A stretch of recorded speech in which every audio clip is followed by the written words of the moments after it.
건강이 얼마나 중요한지.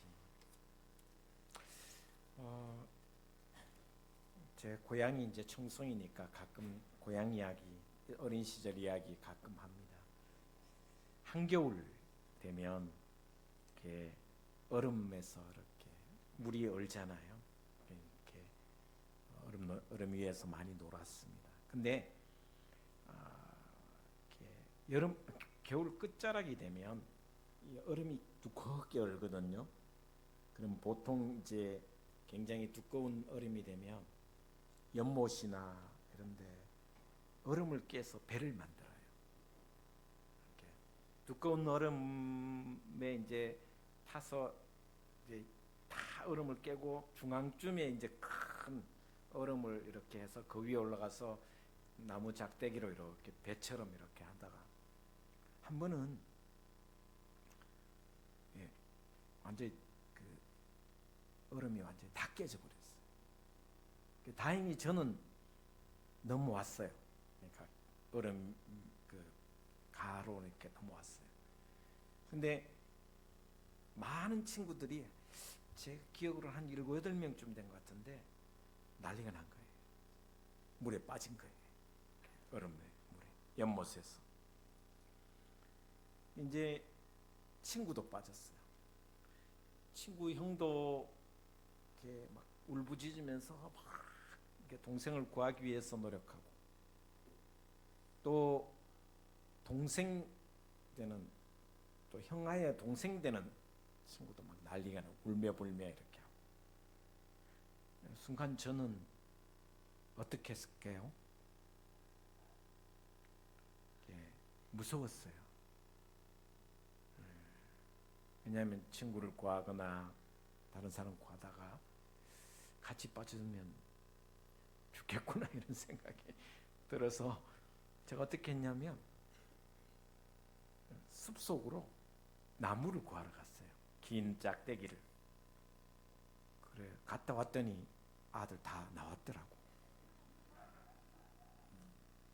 그러고 난 뒤에 모닥불을 피워서 이제 옷을 말리고, 왜냐하면 난리 나죠. 집에 가면 이제 혼나죠. 이렇게 얼음놀이 했다 그러면 이제 부모님들인데 얼음에 죽을 뻔했는데 부모님인데 또 맞 죽을 뻔하잖아, 그죠?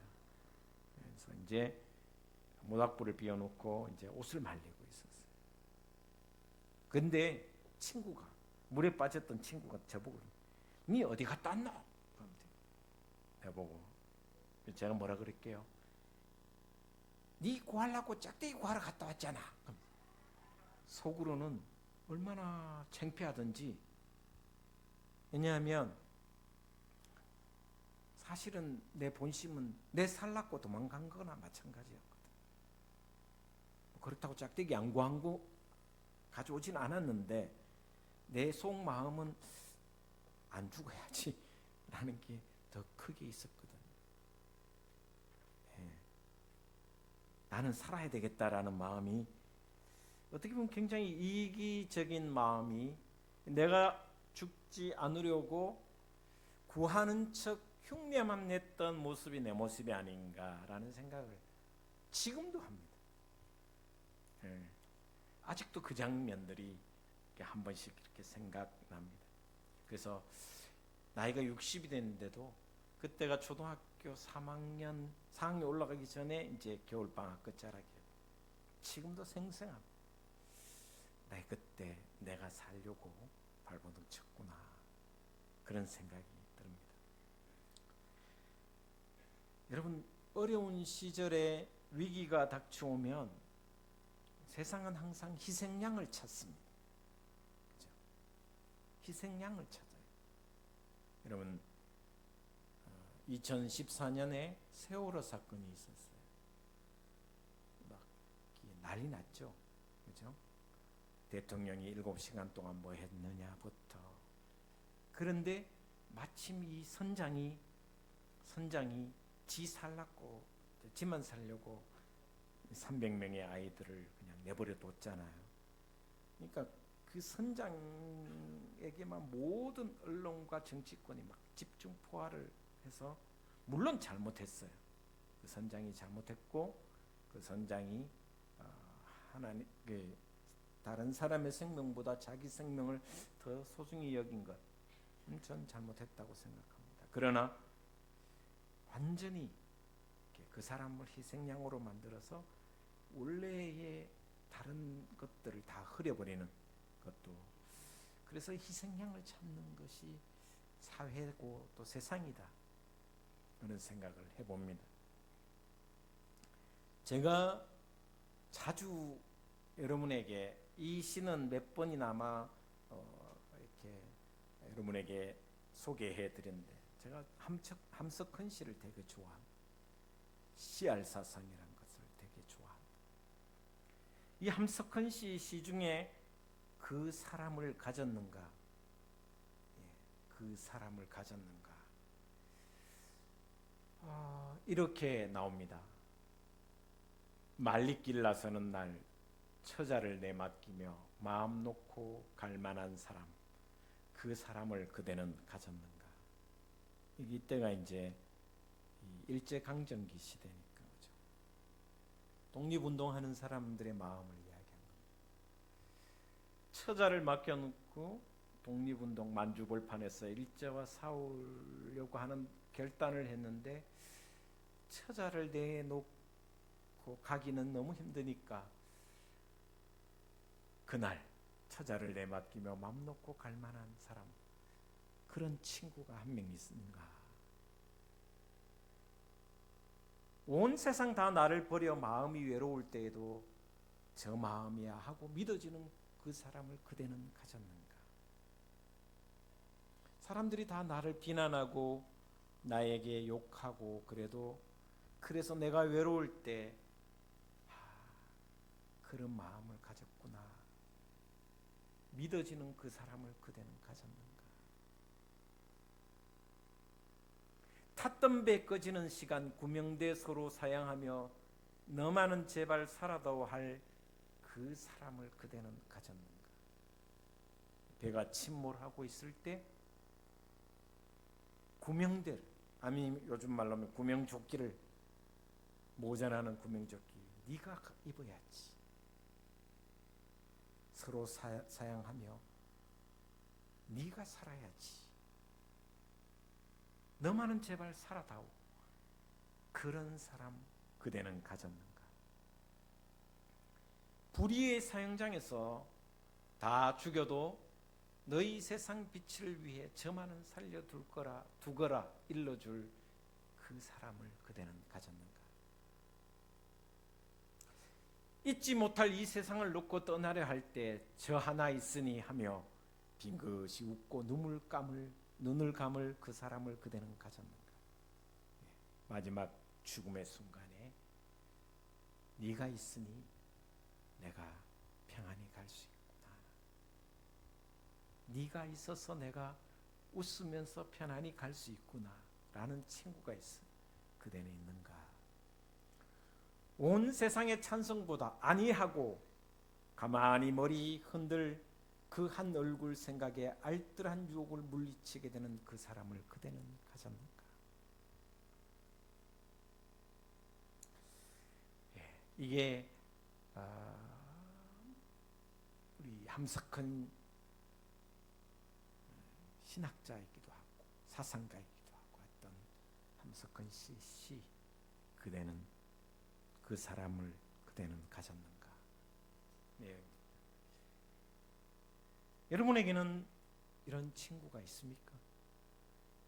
아니 내가 그런 친구가 되어주고 있는지. 예수님께서는 우리에게 이렇게 말씀하셨습니다. 너희는 가서 모든 족속으로 제자를 삼아 아버지와 아들과 성령의 이름으로 세례를 주고 내가 너희에게 분부한 모든 것을 가르쳐 지키게 하라 말씀하셨습니다. 제가 1992년 4월 5일 날 첫 설교를 했습니다.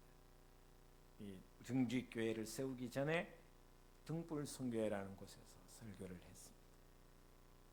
그리고 지금 35년 차가 되었습니다. 한 사람에게, 한 목회자에게 35년을 설교를 듣는 것은 대단하다, 그런 생각합니다. 세상에 이런 일이 별로 없습니다. 은퇴할 쯤이면 40몇 년을 듣겠죠. 그죠?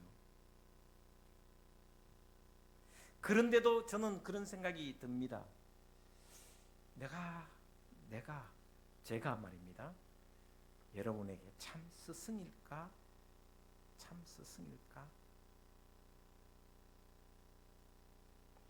적게는 10년, 많게는 30년 이상을 함께 했지만 내가 여러분에게 진짜 스승이 될 수 있을까? 또 반대로 참 제자는 있을까? 그런 생각을 가끔 해봅니다. 30년 같이 했는데도 한순간에 떠나버리는데 참 제자가 될까? 그런 생각도 가끔 해봅니다. 마태복음 23장에 보시면 예수님께서 제자들에게 이렇게 말씀하십니다. 너희들은 랍비라는 말을 듣지 말라. 스승, 선생이라는 말을 듣지 말라. 그러면서 스승은 없다.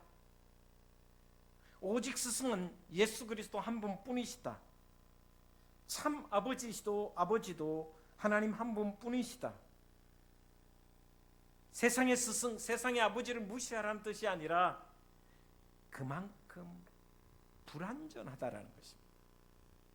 참 스승, 완전한 제자가 될 수가 없다라는 것입니다. 그러니 참 스승이라는 말을 듣지 말라. 예수님께서 그렇게 말씀하십니다. 제가 지난주에도 말씀드렸습니다. 농부라는 말도 참 정말 멋진 표현이잖아요. 하나님 농부라는 표현이 너무 멋지십니다. 그렇죠? 그런데 아브라함에게 하나님은 나의 벗이라, 친구라는 말씀을 또 하십니다.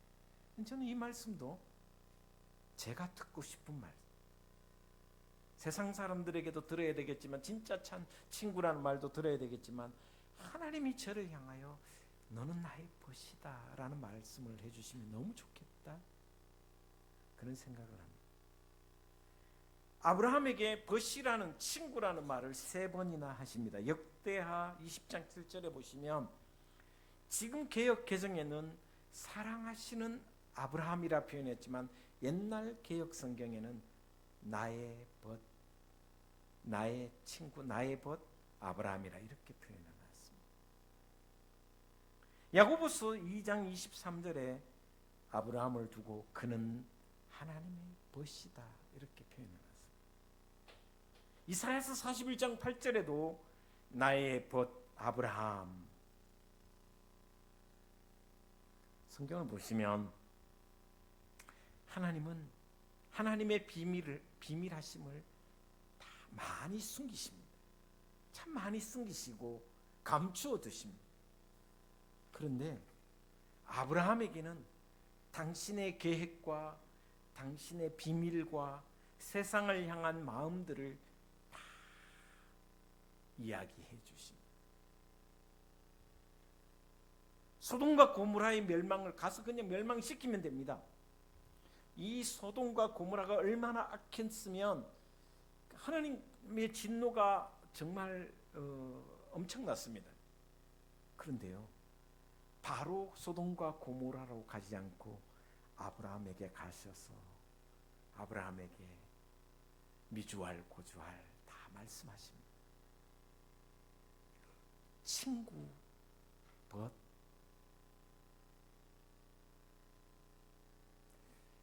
친구기 때문에, 벗이기 때문에 비밀을 혼자 간직하는 것이 아니라 자기가 가지고 있는 비밀과 계획을 다 말씀해 주시는 것이 바로 벗에게 하는, 친구에게 하는.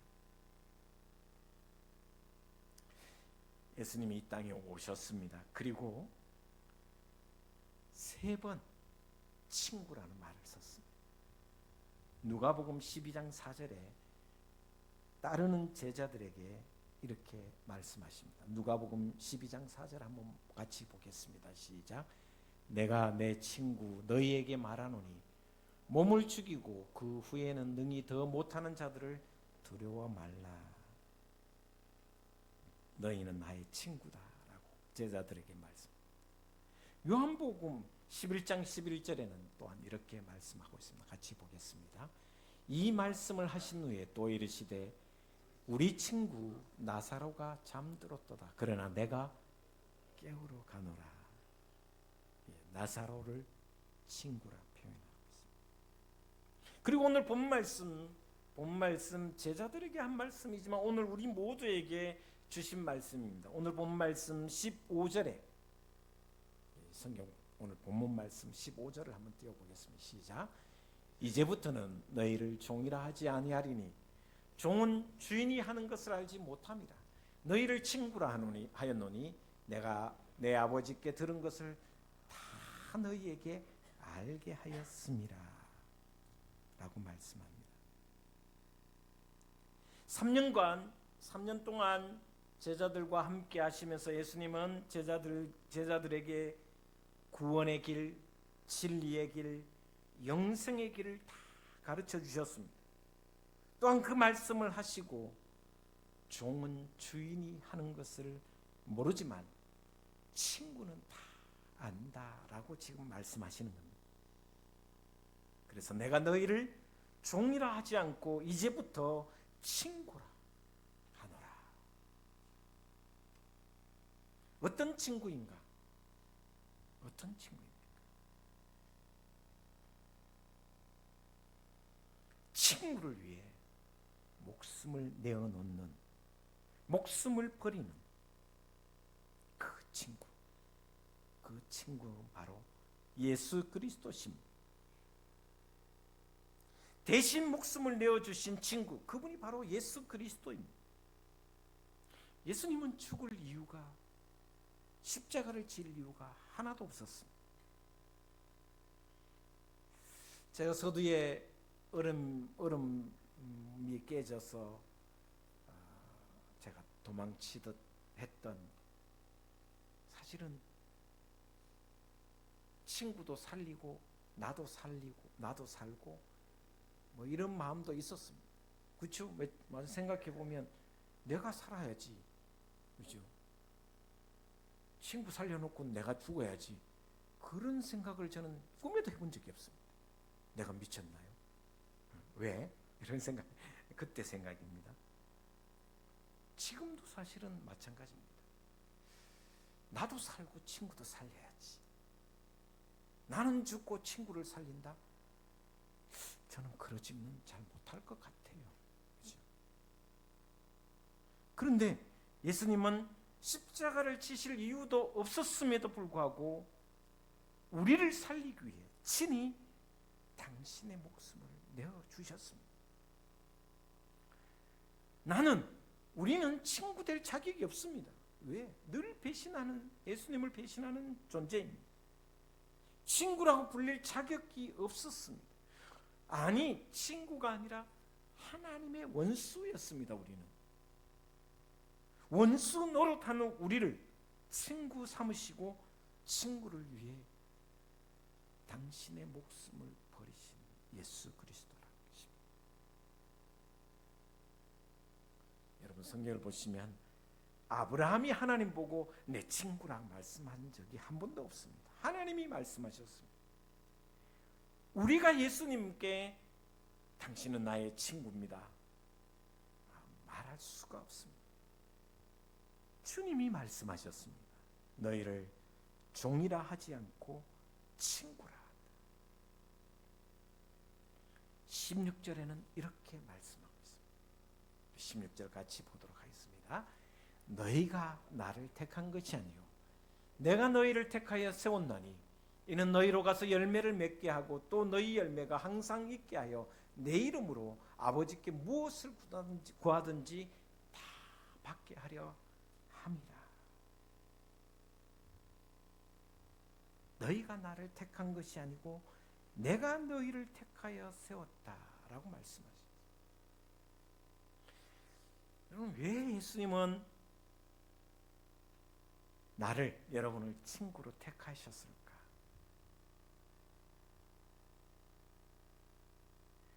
친구이신 예수님께서 우리에게 주시는 것이 뭘까? 친구가 되는 것은 뭘까? 여러분이 누구의 친구가 되는 것은 뭘까? 한번 생각해 보십시오. 첫 번째, 예수님이 나의 친구가 되어주는 첫 번째 목적은 11절에 이렇게 표현해 주고 있습니다. 우리 11절 한번 보겠습니다. 예수님이 나를 친구로 삼아주신 첫 번째 이유입니다. 같이 보겠습니다. 시작.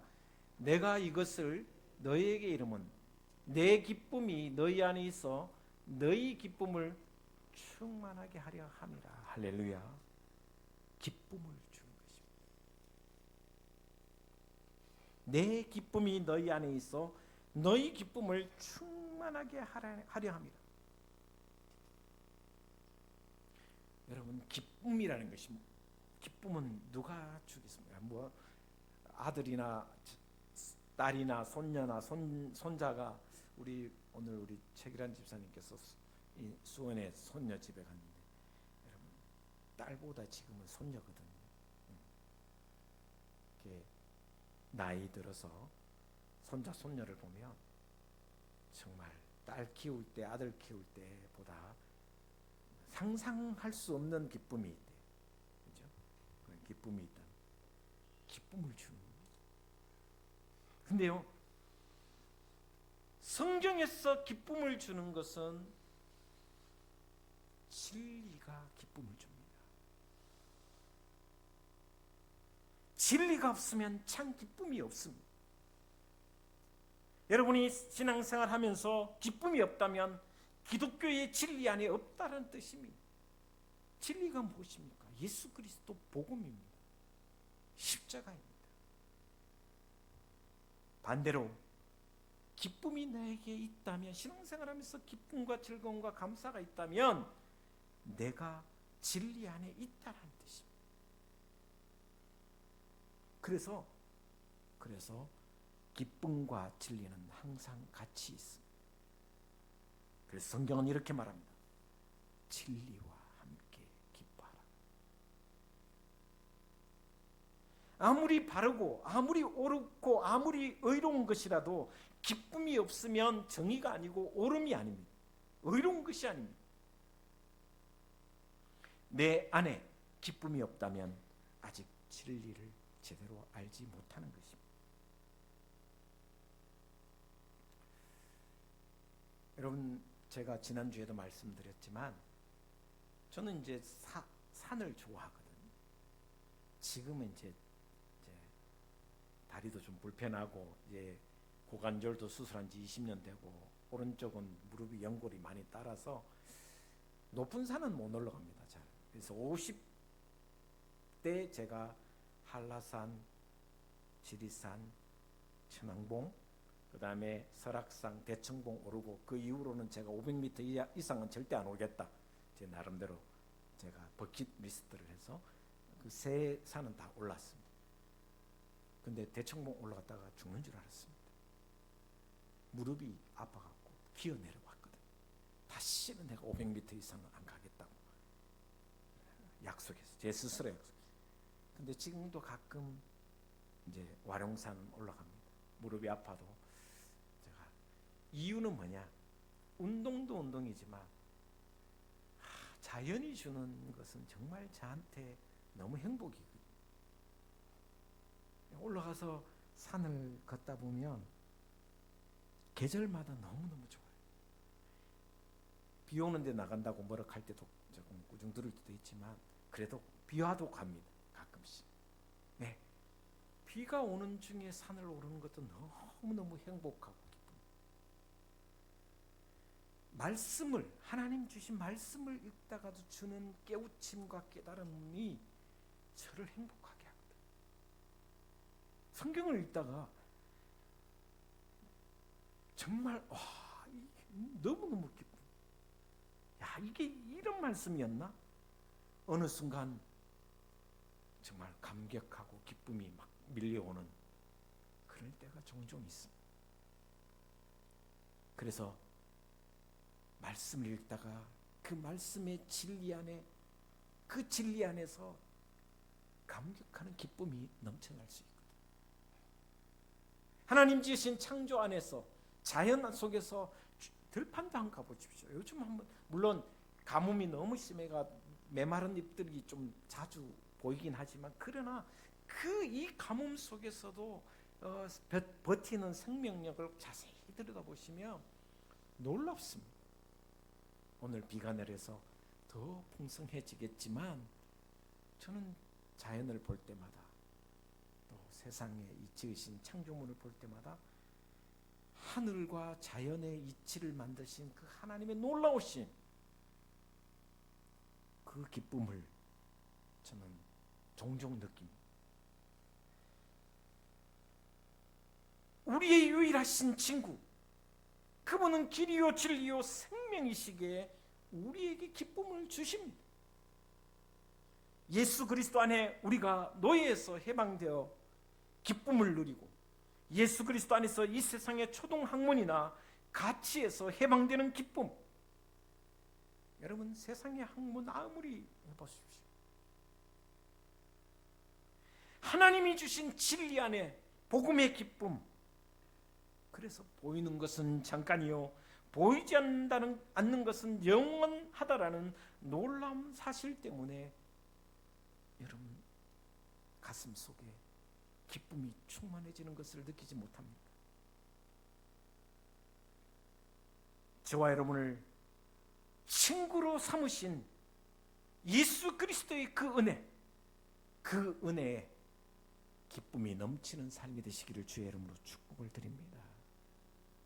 이것이 바로 예수님이 저와 여러분을 친구로 삼으신 첫 번째 기쁨, 너희 안에 기쁨이 충만하다. 무덥고 짜증나는 날씨지만 믿음 안에 그 진리 안에 주시는 기쁨이 여러분의 가슴 속에 여러분의 신앙 속에 넘쳐 흐르기를 주님의 이름으로 축복을 드립니다. 또한 예수님과 친구가 되면 예수님께서 가르쳐 주신 것이 사랑입니다. 사랑을 가르쳐 주시고 사랑하게 만들어 주신다라는 것입니다. 본문 말씀 12절에 이렇게 표현해 주고 있습니다. 같이 보겠습니다. 내 계명은 곧 내가 너희를 사랑한 것 같이 너희도 서로 사랑하라 하는 이것이니라. 예수님이 우리를 친구로 선택하신 것은 우리를 얼마나 사랑하시는지 보여주시는 것입니다. 그 사랑을 받은 저와 여러분도 사랑할 수 있도록 가르치시는 것입니다. 사랑 가운데 가장 큰 사랑 무엇이겠습니까? 알게 하신 사랑입니다. 사랑 가운데 가장 큰 사랑은 사랑을 깨닫게 하신. 여러분 베드로가 배신했습니다. 유다가 배신했습니다. 그러나 유다는 깨닫지 못했습니다. 그러나 베드로는 내가 주님을 3번 배신함을 알고 계심에도 불구하고 나에게 발을 씻어주시고 나를 끝까지 사랑하셨구나 알게 하신 그 사랑에 감격해서 눈물을 흘렸다라는 것입니다. 저와 여러분으로 하여금 무언가 알게 해주신 사랑, 그 사랑이 얼마나 큰 사랑인지 바로 친구로 삼아주신 것입니다. 친구로 삼아 우리로 하여금 얼마나 사랑받은 존재임을 알게 한 것. 또한 사랑할 수 있는 사람으로 가르쳐 주신 이 바로 친구입니다. 이렇게 우리가 진리를 알고 기쁨을 소유하게 되고 내가 사랑받는 사람이요 사랑할 수 있는 사람이 되면 저와 여러분은 예수님의 이름으로 무엇이든지 구하면 하나님이 다 이루어 주신다고 말씀해 주셨습니다. 이것이 바로 기도의 특권입니다. 친구됨의 특권입니다. 오늘 본문은 그렇게 말씀하고 있습니다.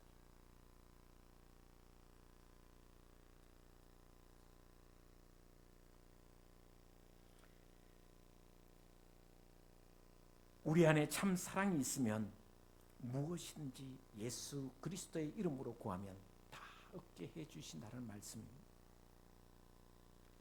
예수님과 친구가 되었을 때 우리가 얻게 되는 말할 수 없는 은혜와 축복이 이 말씀 속에 다 담겨 있습니다. 여러분의 인생이 하루를 살 수도 있고 10년을 살 수도 있고 아니 50년, 100년을 더 살 수도 있습니다. 그러나 그 모든 삶 가운데 예수님께서 너는 나의 친구라는 이 은총, 이 은혜, 예수님의 벗이 되어 인생길을 걸어가는, 예수님의 친구가 되어 주님과 동행하는 삶을 살아가는 그런 축복된 신앙이 되시기를 주 예수 그리스도 이름으로 축원을 드립니다. 기도하겠습니다.